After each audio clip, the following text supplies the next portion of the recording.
Now the time has come to start writing some actual code. This first project that we'll build is designed for simplicity and to provide you with some code that you can reuse in your own framework with your own tech stack. My main objective in this first project is not to show you how to build a production grade app, but really just to break down the entire process of working with Stripe step by step. Because once you understand those steps, it becomes far easier to build out more complex payment systems. In JavaScript world, there's a million different ways we could build this application, but I'm going to be using a basic web framework called Hono. If you're not familiar with it, it's like a modern version of Express.js that just offers a better overall developer experience and works on any JavaScript runtime like Node.js or the Edge. Most importantly, what it allows us to do is create a simple REST API where we can interact with the Stripe API on the back end, and we can do this with very basic JavaScript and TypeScript code that doesn't have any unnecessary framework abstractions that will get in the way. Now, like I said in the resources video, you'll want to make sure that you have Node.js installed, ideally version 20 or greater. Now go ahead and open up the terminal and run npm create hono with the name of your application. That's going to create a new starter project with TypeScript where the main code is located in the index.ts file. If we take a look at this code, the most important thing you'll notice is that we have a route with app.get. This creates an HTTP endpoint on the root path that accepts an HTTP GET request. Then when a request is made to that endpoint, it runs this callback function.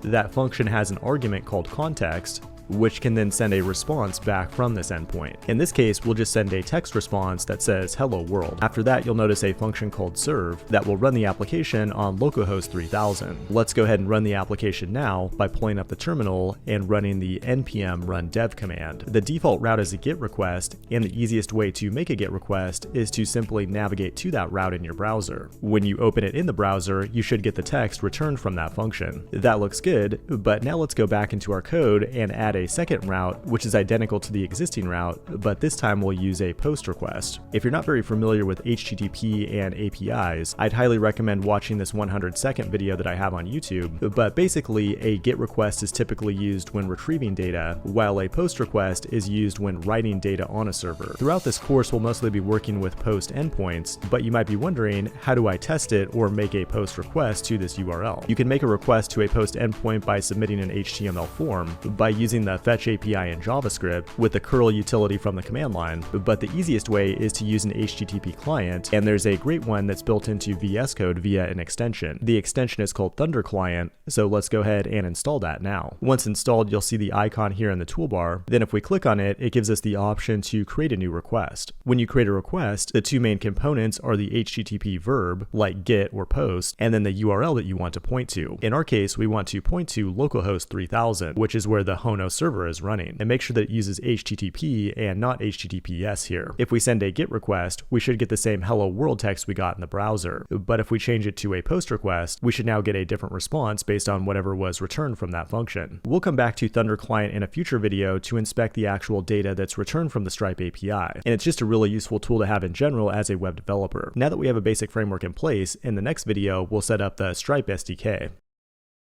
And now that we have a server, it's time to integrate the Stripe SDK. The Stripe is based on a REST API under the hood, but they have software development kits for virtually every language, like Python, Ruby, and of course Node.js and JavaScript. To use that SDK in our project, all we have to do is come down here to the terminal and install the Stripe package. That's simple enough, but in addition to Stripe, we're also going to install another package called .env, which is an extremely popular Node.js project for configuring environment variables. In this case, we want to use environment variables to securely store our Stripe API keys on the server, because it's a bad practice to hard code API keys directly into your source code. And now that we have these packages installed, let's go ahead and set up our Stripe API keys as environment variables. The first step is to create a .env file in the root of your project. This is the actual file where we can define environment variables. In virtually every Stripe project, there's going to be at least 3 API keys that you'll want in the environment variables file. The publishable key, which is the key that you would use to access Stripe on the front end, and this key is safe to expose in your code to your end users on the front end. From there we have the secret key, which is used to access Stripe on the back end and should never be exposed in your front end code, and the Stripe webhook secret, which is used to validate that webhooks actually come from Stripe and should also never be exposed in your front end code. To ensure we don't accidentally expose these variables in a public repo, let's make sure to add the .env file to the getignore file. Now you might be wondering, where do we actually get these API keys? To obtain them, let's go to the Stripe dashboard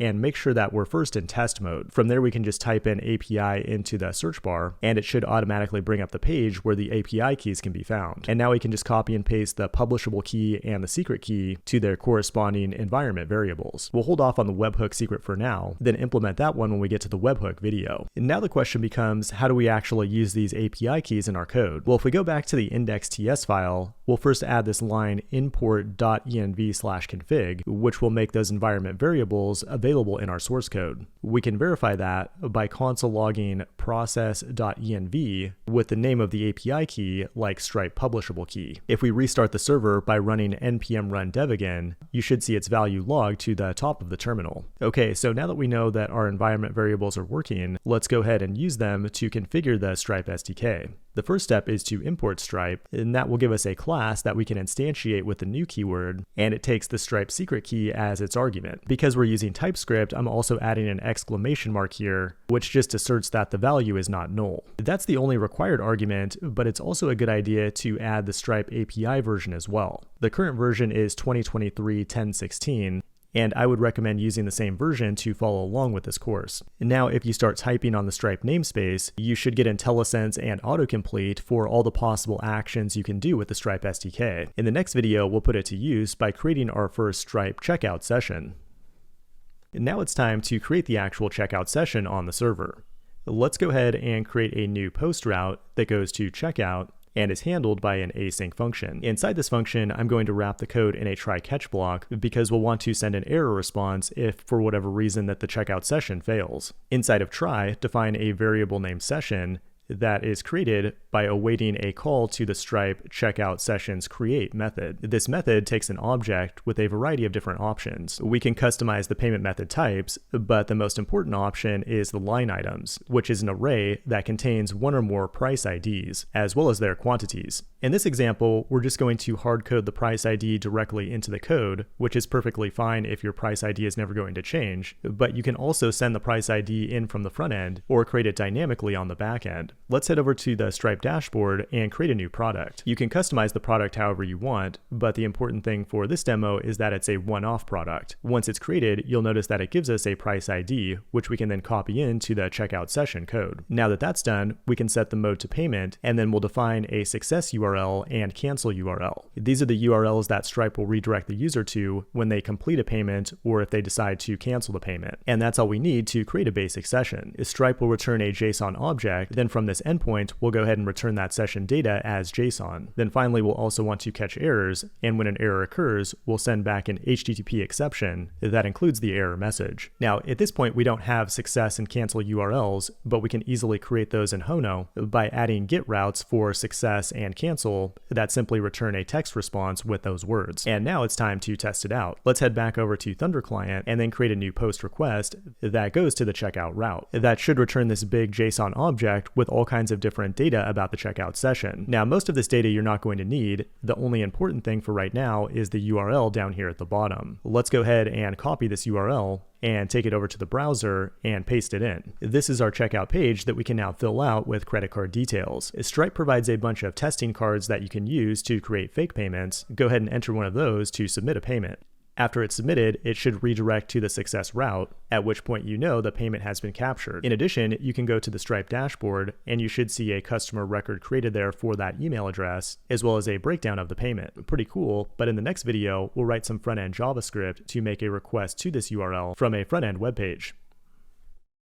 In Stripe, there are all kinds of different events that can happen in the background, like a payment might be refunded, a subscription might be canceled, or in this case, a checkout session is completed. When those important events happen, Stripe has the ability to send a webhook back to your server so you can take that data and do something useful with it. Now, in order to test webhooks locally, you'll want to install the Stripe CLI. This allows you to send mock requests to your local code in order to test things before you actually deploy to production. If you go to the documentation, you'll find install instructions for all the major platforms. We're not going to tackle all of them, but the process is basically the same for Mac OS and Windows. You'll first go over to the GitHub page and download the executable for your system. You'll want to extract it into a place where you can execute it. On Mac OS, that would be in your user local bin file. Then on Windows, it could be anywhere, like in your program files directory. But on Windows, after you extract it, you'll also want to go into your environment variable settings and update a new entry for your path that points to wherever you extracted the actual executable. Once that's done, you should be able to execute the Stripe command from your terminal. Before you start using it, you'll first want to enter the Stripe login command, which will authenticate you in the browser and link your account to the CLI. Now that that's done, the only command that we really care about from the Stripe CLI is listen, which will listen to events coming from Stripe so we can take advantage of them locally. In the description below this video, you'll find a big long command that looks like this.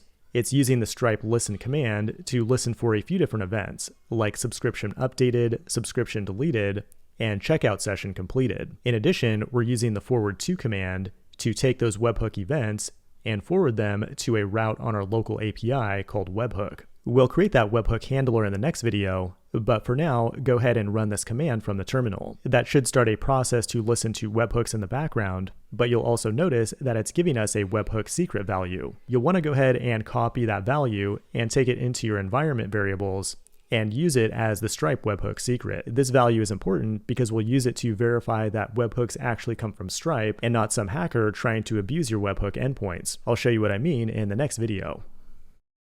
Now that we have the Stripe CLI up and running, we'll create a new post endpoint to handle webhooks. But in order to handle webhooks properly, we need to verify that they actually come from Stripe, because otherwise a hacker could send some fake data to an endpoint and all kinds of bad things could happen as a result. Therefore, it's essential that we verify the Stripe signature on our server when they send a request or webhook to our backend.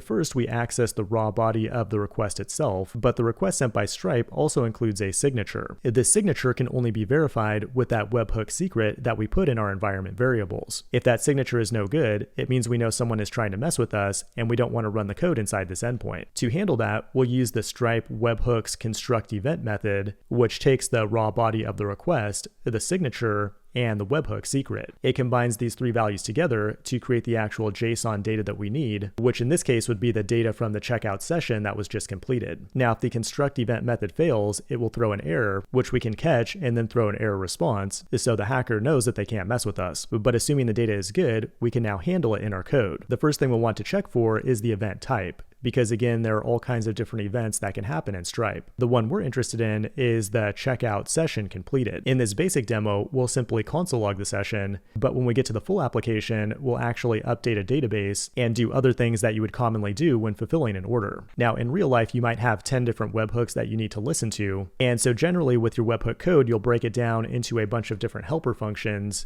and then look for each one of them in a conditional statement, like say customer subscription updated or subscription deleted. But really how you organize that code is totally up to you.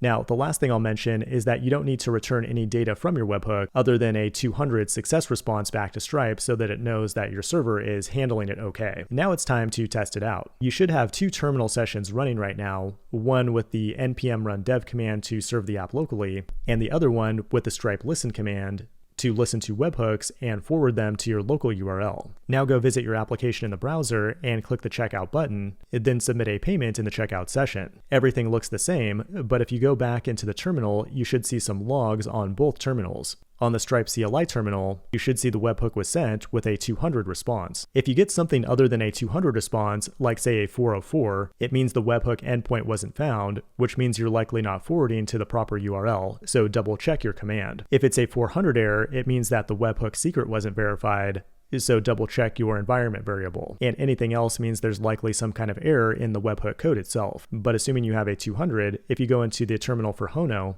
you should see the actual data from the checkout session logged there. It's got all kinds of data about the customer and the purchase, and again, we'll look at how to handle that in a real database in the next section. At this point though, you understand the steps involved in building a full stack payment solution with Stripe.